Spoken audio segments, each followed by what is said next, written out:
Hello friends, how are you? I'm Shrenik Baradia and I'm back with another new video on Basel Guideline. Today's topic is bank risk. As we have discussed about three pillars of Basel Guideline in our first video, these three pillars were minimum capital requirement, supervisory review and market discipline. Today we will focus on first pillar, which is minimum capital requirement. As we know by now that we have to maintain 8% of capital, so here question arises that for what we have to maintain this capital. So easy answer to this question is that we have to maintain this 8% of capital to cover three types of risk as prescribed by the BCBS, which are credit risk, operational risk and the market risk. So now we will look at these risks one by one in more detail, and we will start with credit risk. So credit risk in simple term is like a risk of default by the borrower or the counterparty on its obligation, or where borrower or the counterparty is expected to fail on its obligation. For example, ABC Bank has given a loan of 100 crore to Mr. XYZ and Mr. XYZ is required to make a regular repayment of his loan with the interest. So here bank is exposed to the credit risk, as bank will face financial losses if Mr. XYZ fails to repay his debt. Similarly, where borrower fails to make a repayment of the credit card or letter of credit or the similar obligation. And this credit risk is further subdivided into two types of risk. First is default risk and second is counterparty credit risk. To understand the default risk, let's take another example. Assume you have given a loan of 1000 rupees to your friend and he said that he will repay in a month. So here there is a risk that he might not repay you that 1000 rupees which you have lent to him. So in this case, you have already given the cash and your friend does not repay, then you will lose, and this is unilateral in nature. So to conclude on default risk from our example is that your friend is expected to default on the repayment of the debt, and this is unilateral in nature as only you are going to lose. An example of default risk are loan, bond, equity or a failed trade. So now if we look at the counterparty credit risk, for that also let's take another example. Assume you and your friend agreed that you will buy his company shares if that exceed 100 rupees per share after a month. So here it might happen that the share price could be at 90 per share, and in such case you might not be willing to buy those shares at a premium of 10 rupees per share. And on a flip side, the share price could shoot up to 110, and then in such case your friend might not be willing to sell those shares to you at discount.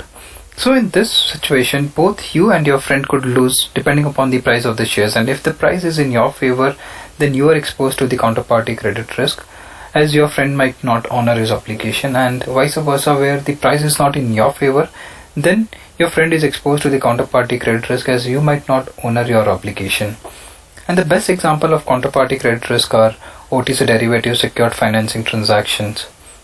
And main difference between default risk and the counterparty risk is that in default risk only lender is exposed to the risk and it is unilateral in nature, whereas in counterparty credit risk both the parties to the transaction are exposed to the risk.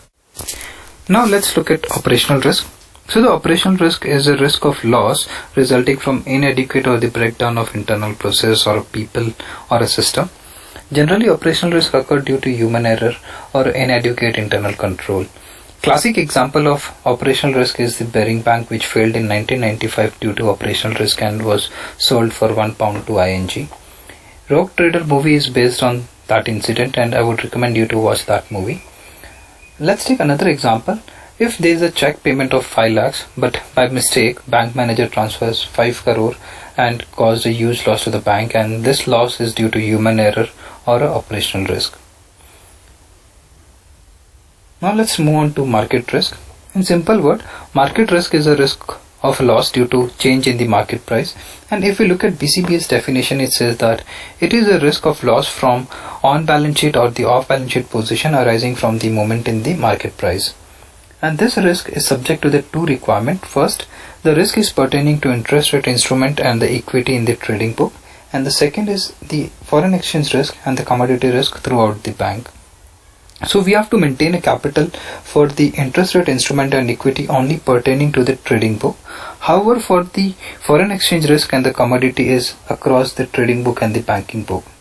So to summarize, market risk is a risk of loss resulting from the adverse movement or a volatility in the market price of the interest rate instrument or the equity price or a commodity price or the FX rate.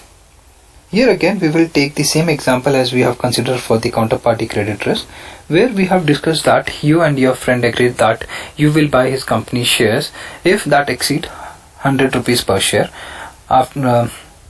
So after a month the share price is at 90. Then you have to buy those shares at 90 if you want to honor your obligation. So here you are exposed to the adverse movement of the share price, and this is the market risk. And similarly, where you are exposed to the change in interest rate, then it is interest rate risk. Where you are exposed to the change of foreign currency rate, then it's a FX risk. And similarly for the commodity. I hope this has helped you to understand different types of risk as prescribed by the BCBS. And if you like the video, please hit the subscribe button and please provide your feedback in the comment section below. Thanks for watching and God bless you all.